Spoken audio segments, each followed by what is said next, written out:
La conférence d'avant-match de Hansi Flick pour le match contre Rayo Vallecano. Nous pouvons être leader du championnat lundi. Et comme l'a dit Lamine Yamal il y a quelques mois, être leader de Liga leur fait mal à Madrid. Attendez, bougez pas, je vous explique. On lui a parlé de la polémique de Bellingham et Flick a dit « Si vous me dites cela, je ne pense que ce n'est pas très gentil et que c'est un manque de respect. Mais ce n'est pas moi qui décide de ces questions, ce n'est pas mon travail. Je dis toujours à mes joueurs pourquoi perdre du temps ou de l'énergie à discuter avec l'arbitre après qu'une décision a été prise. Seul un capitaine a le droit de parler et nous devons l'accepter. J'ai le sentiment que cette équipe veut montrer à quel point elle est bonne, la mentalité qu'elle a. En tant qu'entraîneur, j'adore ça. Il est important de regarder le classement mais d'être conscient qu'il reste encore un long chemin à parcourir. L'équipe est confiante et prend du plaisir à s'entraîner et à jouer. Le Rayo fait un travail extraordinaire. Nous nous concentrons uniquement sur nous-mêmes. Je me suis couché bien sûr en connaissant les résultats du Real et de l'Atlético, mais nous nous concentrons sur nous-mêmes. Nous verrons comment nous ferons demain. Araujo sera dans la liste demain, ça c'est une très bonne nouvelle. Je vais être jugé sur la façon dont nous jouons et aussi sur les titres que nous remportons. Il explique aussi qu'hier il a regardé une vidéo de Yamal, Cubarsí et Bernal quand ils avaient 11 ans et qu'ils étaient incroyables. J'ai fait une vidéo sur mon spam, allez la voir. J'aimerais discuter avec la ligue et lui faire des suggestions pour améliorer la compétition. Nous devons bien jouer et marquer plus de buts que les autres. Cubarsí, il est vraiment spécial. Pau a 18 ans et ressemble à un joueur avec beaucoup d'expérience. Il défend très bien et avec le ballon, il a aussi une grande qualité. Dites-vous les gars que Hansi Flick, il est tellement choqué de la génération 07 boostée de la Masia, Yamal, Cubarsí, Bernal, qu'il est allé voir des vidéos d'eux quand ils avaient 11 ans. Attendez, bougez pas, je vous explique. Nous parlons aux joueurs de ce qu'ils peuvent nous faire sur le terrain et de la façon dont ils peuvent nous aider. Hier, j'ai regardé une vidéo de Cubarsí, Marc Bernal et Lamine quand ils avaient 11 ans et ils étaient incroyables. Rendez-vous compte qu'un grand coach comme Hansi Flick qui a déjà gagné la Ligue des Champions, rendez-vous compte qu'un grand coach comme Hansi Flick a été impressionné par des gamins quand ils avaient 11 ans. 11 piges. Bernal, Yamal, Cubarsí comme vous les voyez. Et vous verrez à quel point c'est une force d'avoir des joueurs qui ont grandi ensemble et qui ont appris le foot dans le même endroit, à quel point ça se ressent sur un terrain. Il n'y a pas de jalousie. Regardez juste comment Cubarsí il était content lorsque Yamal a pris le trophée Copa. Et il a lui-même dit « J'ai été émerveillé par son talent en grandissant avec lui. Là maintenant je suis heureux qu'il le partage au monde entier. » Il l'a lui-même dit. Et Yamal, lorsque lui il a reçu son trophée, il l'a donné à Cubarsí et il a fait la présentation comme si Cubarsí aussi le gagnait. Ce sont des vrais frères. Surtout que pour l'instant, cette année, Cubarsí est le numéro 1 au Golden Boy. J'ai hâte aussi de voir le classement pour le trophée Copa. Je sais qu'on vous fatigue, mais Bernal, les gars, faudra s'accrocher la saison prochaine. Enfin bref, sinon vous les gars, vous en pensez quoi? Ramenez sur Snap, on s'ennuie. Le retour du FC supporter ingrat. Le FC Barcelone a tweeté « Tu nous as manqué capitaine, car Ter Stegen est revenu à l'entraînement. » Et laissez-moi vous montrer juste quelques commentaires, vous allez tout comprendre. La pire nouvelle possible, s'il te plaît, quitte notre club en été. Comme dans le post, ils ont mis « Tu nous as manqué ». Il y a plein de gens qui mettent « Qui ça, nous ?» Non, tu nous as pas manqué. Non, tu nous as pas manqué. Tant qu'il joue pas, on est bon. Parlez pour vous, qui est nous? Regardez, je vais même pas le lire celui-là. Non, tu nous as pas manqué du tout. Oh, ah, peut-être Bellingham. Croyez-moi, il a manqué à personne. Si vous le laissez réintégrer l'équipe, il ouvrira ses jambes très grand, comme une femme pour la Saint-Valentin. Bref, vous l'avez compris. L'ingratitude des fans du FC Barcelone, ça me dépassera toujours. J'arrive pas à m'en remettre en fait. Vous pouvez trouver que Ter Stegen il est pas en forme. Vous pouvez trouver que Ter Stegen il est pas bon. Ça me pose pas de soucis tout ça. Mais vous en faites trop.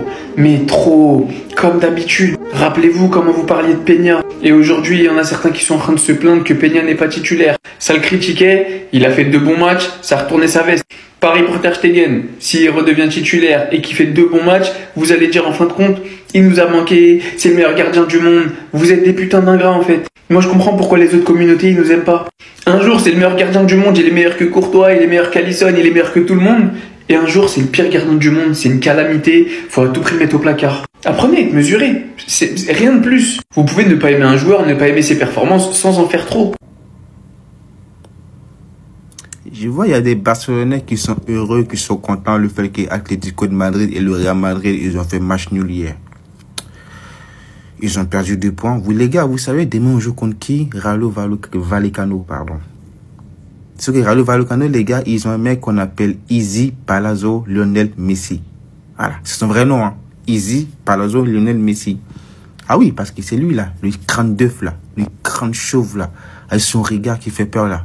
Son crâne en vrai Hitman, les gars, ces mecs-là, là. Quand ils jouent contre le FC Barcelone, ou même contre le Real Madrid, hein.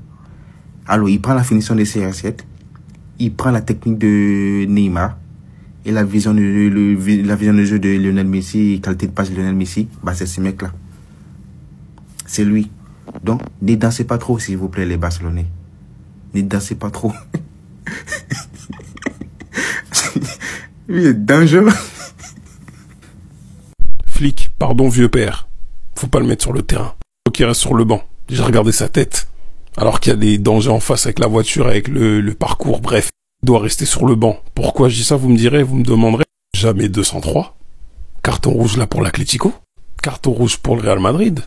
Et en plus, apparemment, j'ai vu bien plus tard qu'en fait, apparemment, elle aurait dit fuck off et non fuck you. Donc, on souffle, monsieur l'arbitre. Bref, pardon. Toi aussi, Olmo peut débuter. Pardon. Mais toi aussi, t'es chiant à pas être optionnel directement. Fermine, toi aussi. Un excès d'engagement.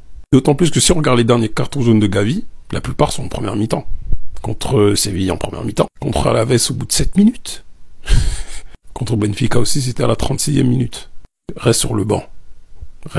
Pardon. Que oui, on connaît la combativité de Gavi, mais il y a des fois, il y a des cartons bêtes et évitables, surtout en première mi-temps. Pardon, j'ai pas envie qu'on fasse un match nul ou qu'il y ait une contre-performance parce qu'on est à 10. Que ce soit lui ou les autres joueurs. On sait comment ça va se passer. Ils vont vouloir nous rentrer dedans, nous faire des fautes. Comme ce qu'il y a eu avec un peu Osasuna. Hein. Ils vont essayer de nous titiller jusqu'à ce qu'on arrive à marquer. Puis c'est là où ils vont arrêter. Puis les arbitres, ils vont laisser faire. On connaît. Vous avez vu qu'au bout de combien de temps Osasuna, ils ont leur carton jaune. Même nous, contre Alaves. Bref. Gavi, reste sur le banc. Attendez, on a eu le droit à quelques infos, histoire de bien commencer. Après le match nul du Real contre Osasuna et le match nul de l'Atlético contre le Celta Vigo, le Barça a la possibilité d'être leader de la Liga en cas de victoire contre le Rayo Vallecano lundi. Ça, c'est incroyable. Il y a 2 ou 3 semaines, le Barça avait potentiellement 10 points de retard sur le Real et lundi soir, en cas de victoire contre le Rayo, le Barça pourrait être de nouveau leader de la Liga. J'ai pas envie de m'enflammer ou de parler trop vite, mais lundi, il y aura pas le droit à l'erreur. Milan va vendre Raphaël Leao cet été et le club italien affirme que si une offre vient de Barcelone ou d'un autre grand club, l'offre sera étudiée. Raphaël Leao, je vais pas vous le présenter. C'est un très bon joueur, même si par moments je le trouve un peu irrégulier. On sait que niveau ailier, le Barça a besoin de se renforcer. Mais est-ce que après aller chercher un Leao, ce serait la bonne option? Surtout qu'on sait qu'un Leao, c'est minimum 130 millions. Honnêtement, je pense pas. Et si c'est le cas à ce prix-là, ça voudrait dire qu'il serait titulaire directement. Maintenant, la question, c'est à la place de qui? Sachant qu'à gauche, on a Rafinha et qu'à droite, on a Lamine Yamal. Donc forcément, faudrait faire un choix. Et Rafinha, actuellement, jamais de la vie, il irait sur le banc. Et encore moins à Lamine Yamal. Donc à la place de Leao, je pense que le Barça devrait essayer d'aller sur un Luis Diaz ou encore même un Nico Williams. Sachant que l'été prochain, il aura toujours sa clause à 60 millions. À ce prix-là, ça serait parfait pour le Barça et ça pourrait permettre de renforcer d'autres postes au lieu de tout miser sur un ailier. La récupération de Marc Bernal progresse bien. Les sources du club indiquent qu'il commencera bientôt à s'entraîner sur les terrains de la Ciudad Deportiva. Ça, c'est vraiment top et ça fait plaisir parce que j'ai pas oublié le niveau de Bernal avant sa blessure. J'espère vraiment qu'au niveau de sa récupération, tout se passera pour le mieux, qu'il ne se précipitera pas et qu'il prendra bien évidemment tout son temps pour revenir à 100%. Et pour finir, aujourd'hui, Ter Stegen était de retour. Il a repris l'entraînement sur le terrain et il a pour objectif de revenir avant la fin de saison. Si vous pouvez signer un joueur cet été entre Leao et Isaac, vous signerez qui? Ce qu'il faut savoir, c'est que le Milan va vendre Raphaël Leao cet été et le club italien affirme que si une offre vient de Barcelone ou d'un autre club, l'offre sera étudiée. Et de l'autre côté, Barcelone a montré son intérêt pour Isaac, ils ont même pris contact avec son entourage et ont confirmé qu'il serait ouvert à un transfert. Le seul problème est le prix demandé, plus de 100 millions. Sachant que l'AC Milan était intéressé par Ferran Torres pendant ce mercato hivernal, donc franchement les gars, on sait jamais. Un échange Ferran Torres plus de l'argent, les gars, on sait jamais, ça peut aller vite. Mais personnellement, moi, ma priorité, c'est Isaac. Moi, il y a que 3-9 qui m'intéressent. Et les deux, déjà, c'est mort. Kane, Alvarez et Isaac. Et Kane et Alvarez, on sait très bien que c'est mort. Isaac doit être la priorité absolue. C'est une grosse signature qu'on pourra présenter au nouveau Camp Nou. Et au moins comme ça, on aura préparé l'après Lewandowski. Après, pour moi, même si Leao n'est pas la priorité absolue, s'il y a un monde où il vient, je serais content. Je vais pas non plus mentir. Sachant que ce monsieur serait très capable de mettre Leao à gauche, Rafinha en 10 et Yamal à droite. Parce que là, pour l'instant, les gars, le Barça de Flick est bridé. Parce qu'il a pas pu agir sur le marché des transferts. Donc on ne sait pas qu'est-ce qu'il a réellement derrière la tête. En tout cas, en début d'année, quand il avait l'occasion, il l'a mis Rafinha en 10. Enfin bref, sinon vous les gars, vous en pensez quoi? Enfin, nous, sur Snapper, on s'ennuie.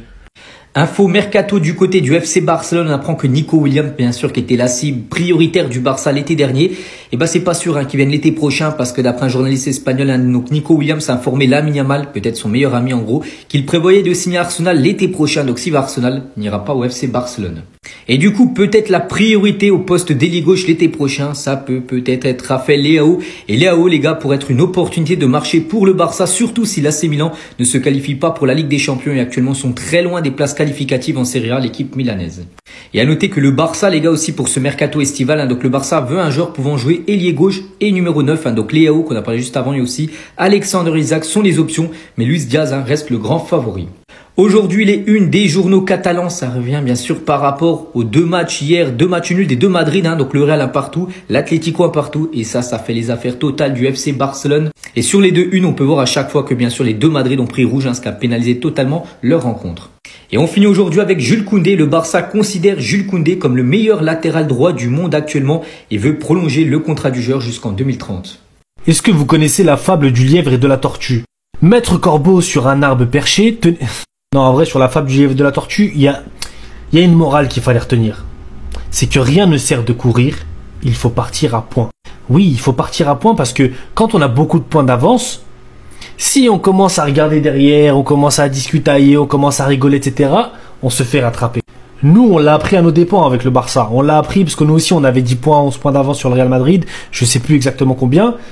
Et on a perdu, on a fait des nuls, on a discutaillé, on a parlé de l'arbitre, on a fait des choses. Et pendant ce temps-là, derrière, ça avançait, ça continuait, ça gagnait. Ça gagnait des 1-0, des 2-1, mais ça gagnait. Et bien maintenant, goûtez à cette fable, goûtez à cette morale, goûtez aux tortues. Ne sous-estimez pas les tortues, vous qui avez Mbappé dans votre équipe. Bien évidemment, la Liga n'est pas du tout jouée, la Liga est encore loin d'être finie, on est encore loin d'être sûr de savoir, de connaître le vainqueur, parce que on va jouer l'Atlético, on va jouer le Real, on est en termes de points égalité avec le Real Madrid. Si on bat le Rayo Vallecano, avec une différence de but, on est devant eux. Mais si on bat le Rayo Vallecano, sachant que le Rayo Vallecano, qui sont 6e, sans perdre de match depuis un moment, depuis belle lurette, ça va pas être simple, ça va pas être de la tarte, comme on dit.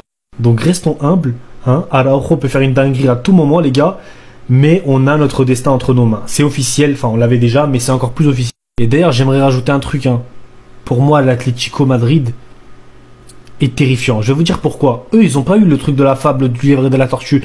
Eux, ils n'ont pas perdu 10 points ou 11 points d'avance. Eux, ils ont grappillé des petits points par-ci par-là, etc. Ils n'ont jamais eu une avance considérable sur qui que ce soit. Mais ils sont restés constants dans leur montée.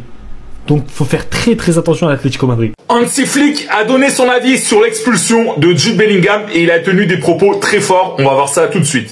En conférence de presse, il a été interrogé sur ce carton rouge qu'a reçu Bellingham après avoir insulté l'arbitre. Et regardez ce qu'il a dit notamment.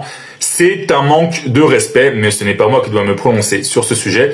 Et ensuite, il a dit pourquoi perdre du temps et de l'énergie à discuter avec l'arbitre une fois que la décision est déjà prise. Et il a aussi dit qu'il n'a pas aimé le comportement de Bellingham hier et il l'a dit à ses joueurs. Voilà, il veut pas que ses joueurs fassent pareil que Bellingham pendant les matchs. Donc c'est quand même des propos assez forts qu'a tenu Hansi Flick. Généralement, c'est pas quelqu'un qui a l'habitude de s'exprimer sur les autres équipes, sur les autres coachs, sur les autres joueurs. Mais là, on lui a posé la question et donc il a tenu à donner son avis.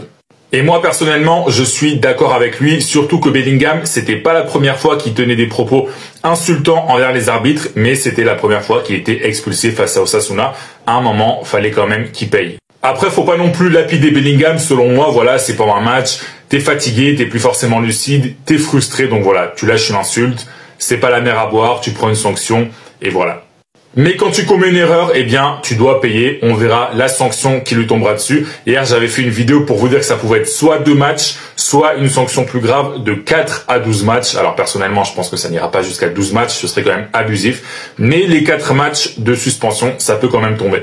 Donc voilà, donne-moi ton avis dans les commentaires sur cette affaire. Sur la vidéo d'hier, ça a fait énormément réagir. Voilà, il y a plein de gens qui disent qu'il doit être suspendu pour de longs matchs. Évidemment, c'est des fans du Barça qui pensent ça. Évidemment, les fans du Real Madrid disent qu'il ne doit pas être sanctionné. Mais bref, donnez-moi votre avis dans les commentaires. Et comme d'habitude, si vous voulez être au courant de toute l'actu de la Liga, eh bien, je vous invite à vous abonner si c'est pas encore fait. Ils avaient cru que la Liga, elle était morte. Ils l'ont relancé tout seul, Tout seul. Alors qu'ils avaient les cartes en main. Match nul de l'Atlético de Madrid. Match nul et avec beaucoup plus de polémique, et là je soutiens pas, mais bref, je peux comprendre l'agacement des Madrilènes, parce que quand tu vois que l'arbitre donne pas de carton jaune avant la deuxième mi-temps, qu'il laisse jouer des actions, comme là par exemple où il prend pas de carton jaune, moi je dis que l'arbitre il doit être là pour l'intégrité physique des joueurs, et je les ai pas sentis protégés à certains moments, les joueurs du Real, malgré que l'expulsion soit logique. Maintenant après il y a des pénaltys qui n'ont pas été sifflés, il y a eu des cas où il y a aussi, bref, c'est chiant de parler d'arbitrage, on aimerait juste se chambrer entre Barcelonais et Madrilènes sans parler d'arbitrage. Bref, vous avez fait quoi, 2 points sur 9. En tout cas, le Barça a de nouveau ce destin entre les pieds dans ce championnat, et ça va commencer la veille de mon anniversaire lundi. Lundi. Mon anniversaire c'est le 18. Donc, Manchester City, Guardiola, tu mets Marmouche. Comme ça, je passe un pré-anniversaire correct et je passe le lendemain de mon anniversaire correct. On va pas négliger cette équipe du Rayo Vallecano, on va jouer avec la pression du résultat. Si vous pouvez les taper, tant mieux. Si vous gagnez même 1-0, on prend. Parce qu'il faut repasser devant le Real, parce qu'on est là au goal average particulier, et surtout qu'on les a tapés. On sera premier. Voilà. Vous savez, on retourne à la 3e place. Et nous, on récupère notre place de meilleure équipe d'Espagne. L'équipe qui avait fait 7 victoires d'affilée, qui a mis le plus gros nombre de buts. Et voilà. On reprend la première place. Comme étant tout simplement légitimement la meilleure équipe d'Espagne.